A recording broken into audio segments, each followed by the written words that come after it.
information in reference to the presence of so many slaves in the South that it prompted many people among the slaveholding class to seek out methods whereby they might be able to control this slave population. And I think you've given us some information in reference to two slave insurrections that created this kind of fear and the need for safety in the South. And let's talk about it from that perspective.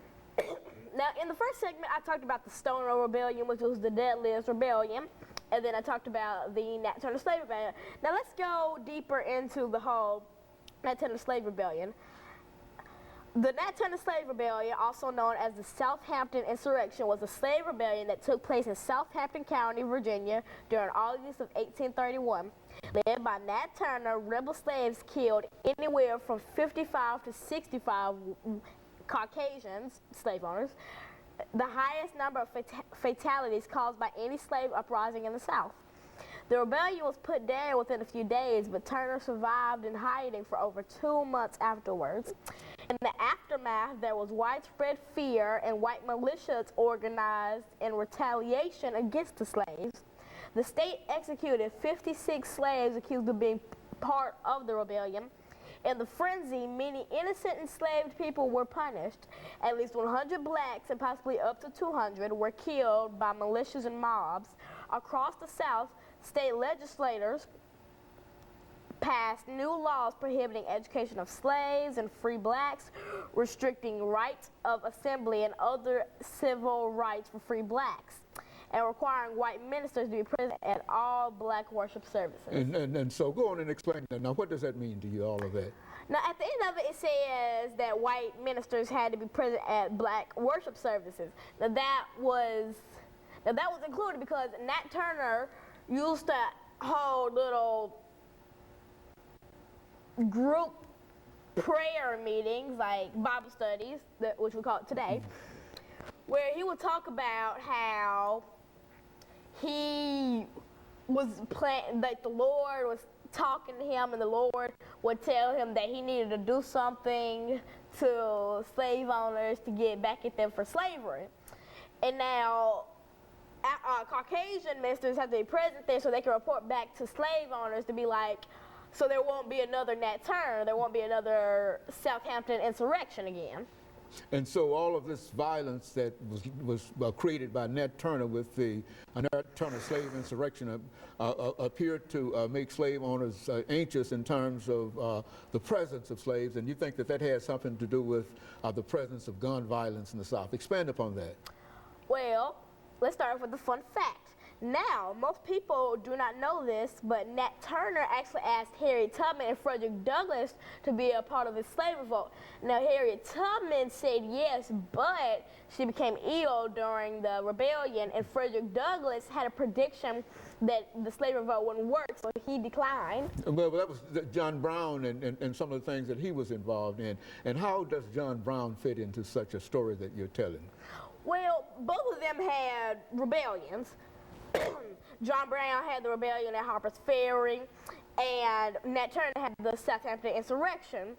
So basically, they both had the same goal, to free slaves, and they both did them in very awful manners. Like Harriet Tubman, now she put slaves to the Underground Railroad, so no killer was involved in her situation. But now John Brown was like, yeah, we're just gonna kill these people to free these slaves. And Nat Turner was like, yeah, we're gonna kill these people to free these slaves.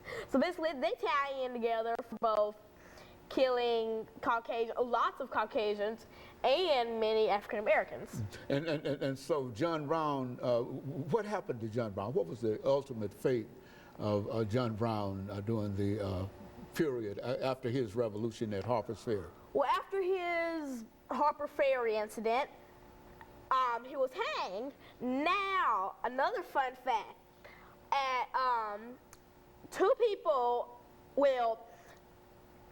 over 2,000 Confederates were present during his execution, but they were a few blocks away.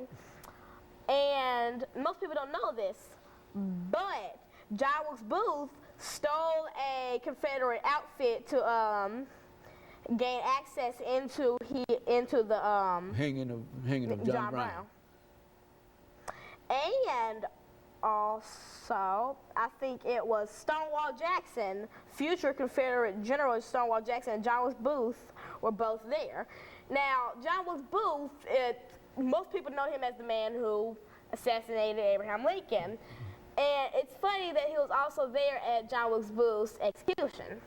At John Brown's execution, you're saying. John Brown, I mean. Execution, you're saying. Very good. And so this, what this indicates is that this whole violence associated with the individuals that you've indicated made many people in the southern parts of the United States, as well as all other parts, conscious of the possibilities of these uprisings, and the possibilities of these uprisings made them create various kinds of laws in which to control.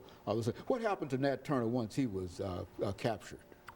Well, once Nat Turner was captured, he was also hung, and along with over 100 blacks, he was hung because of this of the because revolution. Of his and so this created, what you're saying is that this created a real tension throughout the southern parts of the United States in reference to violence and in reference to trying to protect themselves against slavery. So would you say that slavery caused a lot of gun violence in the southern parts of the United States?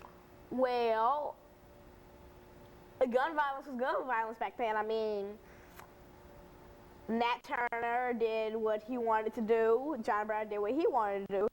But it was their choice. Now, it wasn't, well, most gun violence in the South back then was because of slavery. But I don't think slavery, it was because of the things that slavery was doing. The slavery itself wasn't the whole cause. It was the thing that was happening during slavery, like the way slave owners treated slaves was the reason that they wanted to do with their insurrections. Revolt against the insurrection and so revolt. basically, slavery itself, no, but the things that happened during slavery, yes. Okay, very good. And of course, we'll be back with our audience following this very, very short commercial break.